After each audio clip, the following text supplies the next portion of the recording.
الحمد لله على إحسانه والشكر له على توفيقه وامتنانه وأشهد أن لا إله إلا الله تعظيما لشأنه وأشهد أن محمدا عبد الله ورسوله الداعي إلى رضوانه صلى الله عليه وعلى آله وصحبه ومن اهتدى بهديه واستنى بسنته ودعا بدعوته إلى يوم الدين أما بعد. Serviteurs d'Allah, craignez Allah comme il se doit d'être craint et ne mourrez qu'en pleine soumission. Sachez que l'un des meilleurs actes d'adoration par lesquels les serviteurs se rapprochent de leur Seigneur, il y a le fait de jeûner. Il y a le fait de chercher à se rapprocher d'Allah subhanahu wa ta'ala par le jeûne. En effet, le jeûne est l'acte d'adoration le plus aimé, ou bien l'un des actes les plus adorations les plus aimés d'Allah subhanahu wa ta'ala. Et il y a dans le jeûne une grande récompense et une abondante rétribution.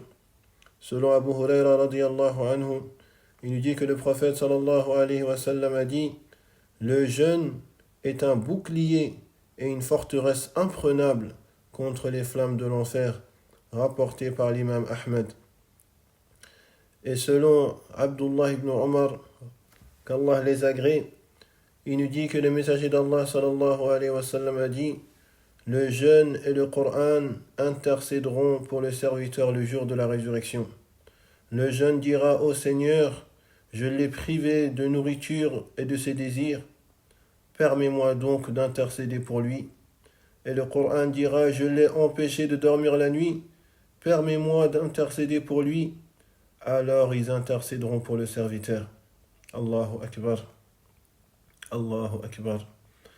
Et selon Abi Umama radiyallahu anhu, il nous dit: j'ai dit au messager d'Allah sallallahu alayhi wa sallam, ordonne-moi une œuvre par laquelle je peux me rapprocher d'Allah. Donne-moi une œuvre par laquelle je peux espérer la miséricorde d'Allah.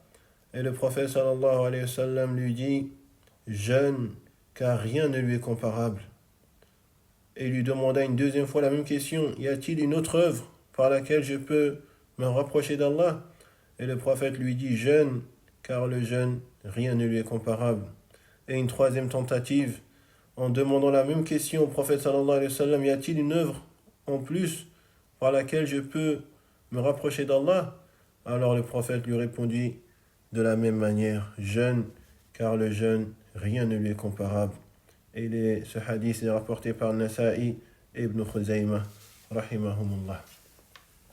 Et selon Abi Sa'id, radiyallahu anhu, il nous dit que le messager d'Allah, sallallahu alayhi wa sallam, a dit: aucun serviteur ne jeûne un jour pour Allah, par amour d'Allah, subhanahu wa ta'ala, sans qu'Allah n'éloigne son visage du feu d'une distance de 70 ans à cause de ce jour.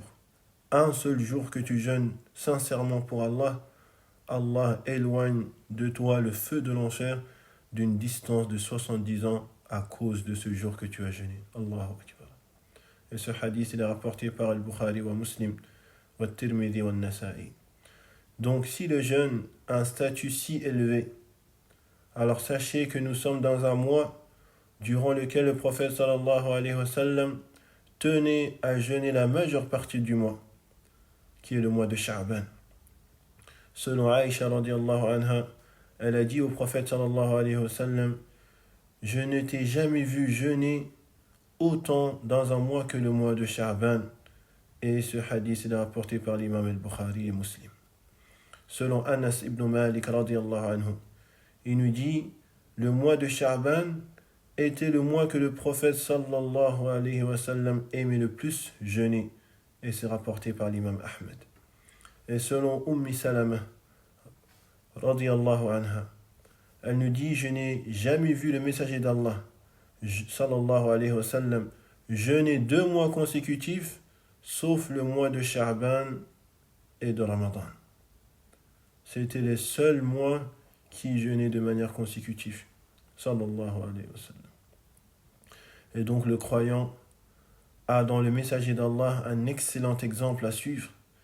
Et quiconque est en mesure de jeûner, quiconque a la capacité de jeûner, quiconque a du temps libre et un désir qui s'empresse de jeûner et qui lutte contre ses propres désirs en vue d'obtenir la récompense d'Allah et ainsi en imitant le meilleur des créatures, la meilleure des créatures sallallahu alayhi wa sallam. Et dans ce hadith qui est rapporté par Oussama ibn Zayd, qu'Allah l'agrée, le messager d'Allah sallallahu alayhi wa sallam, il a dit au messager d'Allah sallallahu alayhi wa sallam, ô messager d'Allah, je ne t'ai jamais vu jeûner autant dans un mois que Sha'ban. Alors le prophète sallallahu alayhi wa sallam lui dit, c'est un mois qui est négligé par les gens. C'est un mois qui est entre Rajab et Ramadan. Et c'est un mois où les œuvres sont élevées vers Allah. Et j'aime que mon œuvre soit élevée à Allah en état de jeûne. Sallallahu alayhi wa sallam. Et sachez, chers musulmans et musulmanes, que les actes sont présentés à Allah de manière quotidienne, 2 fois par jour. Les œuvres de la nuit sont présentées à Allah avant ceux du jour, et les œuvres du jour sont présentées à Allah avant ceux de la nuit. Et ils sont également présentés à Allah 2 fois par semaine, le lundi et le jeudi, et les actes de l'année sont présentés à Allah durant le mois de Sha'ban, le mois que nous nous trouvons actuellement. Donc celui qui se rappelle que son œuvre est inscrite, que son œuvre est consignée, est présentée et exposée à l'omniscient, le bien informé, subhanahu wa ta'ala, il est digne de ta part alors de faire un examen de conscience. Il est digne de ta part de réformer tes actions et de te repentir à Allah subhanahu wa ta'ala des péchés et des désobéissances. Profitons de ces jours pour aussi intensifier la récitation du Coran. En effet, le musulman qui augmente sa récitation durant le mois de Sha'ban, cela l'aidera à accroître sa récitation durant le mois du Ramadan. Ça sera pour lui une force en plus qu'il aura pour pouvoir lire le maximum de fois le Coran durant le mois du Ramadan. Chers musulmans et musulmanes, quiconque a manqué des jours de jeûne durant le Ramadan précédent, alors il est tenu de les rattraper au plus vite, car le Ramadan approche et le temps presse, et il est interdit de le remettre à plus tard par négligence jusqu'à l'arrivée du Ramadan. C'est haram que le mois du Ramadan arrive et que tu n'as pas rattrapé tes jours sans aucune cause valable. Qu'Allah subhanahu wa ta'ala nous accorde le bien dans cette vie d'ici-bas et dans le delà, et qui nous aide à l'obéir, qui nous aide à être reconnaissants envers lui, et qui nous aide à suivre le messager d'Allah sallallahu alayhi wa sallam. هذا وصلوا وسلموا على البشير النذير والسراج المنير سيد الأولين والآخرين والمبعوث رحمة للعالمين صلى الله عليه وعلى أزواجه وأهل بيته وعلى أصحابه ومن تبعهم بإحسان إلى يوم الدين. اللهم أعز الإسلام والمسلمين، اللهم أعز الإسلام والمسلمين، وانصر عبادك الموحدين، واحمي حوزة الدين يا رب العالمين.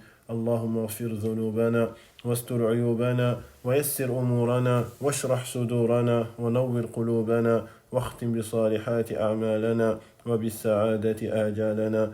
اللهم أصلح ذات بيننا وألف بين قلوبنا واهدنا سبل السلام ونجنا من الظلمات إلى النور وجنبنا الفواحش والمحن ما ظهر منها وما بطن يا ذا المن والعطاء يا ذا الجلال والإكرام. وآخر دعوانا أن الحمد لله رب العالمين.